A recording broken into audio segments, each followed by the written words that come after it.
মোক যেতিয়াই ডেকা ল'ৰাবিলাকে মোক লগ পায় মোক খুদে যে মামা পুলিচৰ ইন্টাৰভিউ কেতিয়া হ'ব তাৰ মানে ল'ৰা ছোৱালীৰ মনত এটা আশা আছে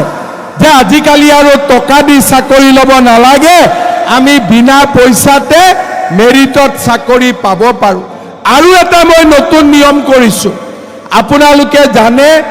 যে কিছুমান ঘৰত দুজন তিনজনে চাকৰি পায় আৰু কিছুমান ঘৰত এটাও চাকৰি নহয় হয়নে কিছুমানত বোলে দুটাইও পালে তিনটাইও পালে কিছুমান ঘৰত এটাও চাকৰি নাই এইবাৰ মই নিয়ম কৰিছো যে দুটা তিনটা এখন ঘৰত চাকৰি হ'ব নালাগে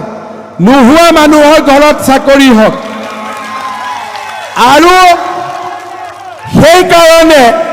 এইবাৰ যাৰ ঘৰত চাকৰি নাই হি ইন্টাৰভিউত 10 নম্বৰ এক্সট্ৰা কৰি পাব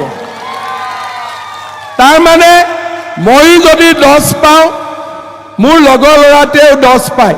মোৰ ঘৰত আগত চাকৰি আছে মই এক্সট্ৰা নম্বৰ নাপাওঁ কিন্তু মোৰ ঘৰত চাকৰি নাই মই 10 নম্বৰ এক্সট্ৰা কৰি পাম যাতে চাকৰি নোহোৱা ঘৰত চাকৰি হ'ব পাৰে